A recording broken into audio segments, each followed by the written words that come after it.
அஸ்ஸலாமு அலைக்கும். கனவா தொக்கு என்னோட ஸ்டைலில் சிம்பிளாக எப்படி செய்கிறதுன்னு பார்க்கலாமா? அதுக்கு ஒரு கடாயில் கொஞ்சமாக எண்ணெய் சேர்த்துட்டு எண்ணெய் காஞ்சதுக்கப்புறம் கொஞ்சமாக கருவேப்பிலை போட்டு பொரிய விட்டுறலாம். பொரிஞ்சதுக்கப்புறம் ஒரு 3 பெரிய வெங்காயம் நல்லா பொடியாக கட் பண்ணி சேர்த்துருக்கேன். அதையும் சேர்த்துக்கோங்க. வெங்காயம் நல்லா வதங்கி வரட்டும். நீங்கள் சின்ன வெங்காயம் சேர்க்குறதுனா ரெண்டையும் கலந்த மாதிரி சேர்த்துக்கோங்க. நல்லா வதங்கி வந்ததுக்கப்புறம் இதில் வந்து 1 டேபிள் ஸ்பூன் அளவுக்கு இஞ்சி பூண்டு சேர்த்துக்கிறேன். அது கூட 1/4 டீஸ்பூன் மஞ்சள் தூள், மிளகாய்த்தூள் வந்து காஷ்மீர் மிளகாய்த்தூள், நார்மல் மிளகாய்த்தூள் ரெண்டுமே சேர்த்து 1 டேபிள் ஸ்பூன், 1/2 டீஸ்பூன் மல்லித்தூள், 1/4 டீஸ்பூன் சோம்புத்தூள், 1/2 டீஸ்பூன் மிளகு ஜீரகத்தூள் எல்லாமே சேர்த்துட்டு நல்லா மிக்ஸ் பண்ணி விட்டுருங்க.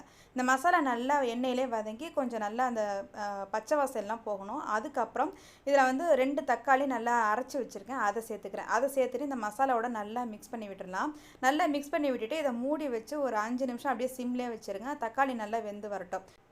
இப்போ நல்லா தக்காளி வெந்ததுக்கப்புறம் நம்ம கழுவி வச்சுருக்க கனவா மீனை சேர்த்துக்கலாம். இதில் வந்து உப்பு மஞ்சத்தூள் சேர்த்து நல்லா க்ளீன் பண்ணி எடுத்து வச்சுருக்கேன். இதை வந்து சேர்த்துட்டு இதை நல்லா ஒரு தடவை வதக்கி விட்டுட்டு இதையும் மூடி வச்சுருங்க. இது நிறைய தண்ணி விடும், அதனால் இது நல்லா வதங்கி வந்ததுக்கப்புறம் இதில் ஒரு 1/2 டீஸ்பூன் அளவு உப்பு சேர்த்துட்டு நான் வந்து தேங்காய் பால் பவுடர் சேர்த்துக்கிறேன் ஒரு 2 டேபிள் ஸ்பூன் அளவுக்கு.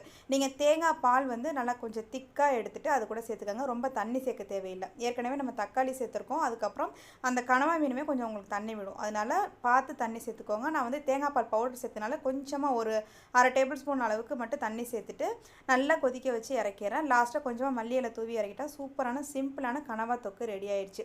இது எல்லா விதமான டிஃபன் அப்புறம் வந்து எம்டி ரைஸ் எல்லாத்துக்குமே நீங்கள் சாப்பிட்றதுக்கு சூப்பராக இருக்கும். ட்ரை பண்ணி பாருங்கள். ட்ரை பண்ணி பார்த்துட்டு எப்படி இருந்துச்சுன்னு மறக்காமல் கமெண்ட் பண்ணுங்கள்.